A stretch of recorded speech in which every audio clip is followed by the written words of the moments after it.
Papaalam lang ako sa'yo. Gagawin ko na solusyon to. Puntahan ko si Judy para ipamukha sa kanya yung ginawa niya. Huliin ko siya.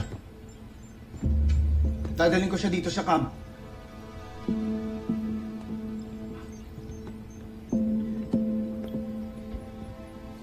Marami tayong malalaman sa mga Buzen kapag nahuli natin si Judy. Sasamahan kita, Big Bird.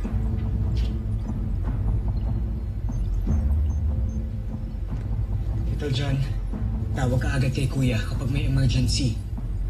And babantayan mo si Ate Jane. Huwag kang aalis sa tabi niya, okay? Okay, Kuya. Ingat kayo, ah. Let's go.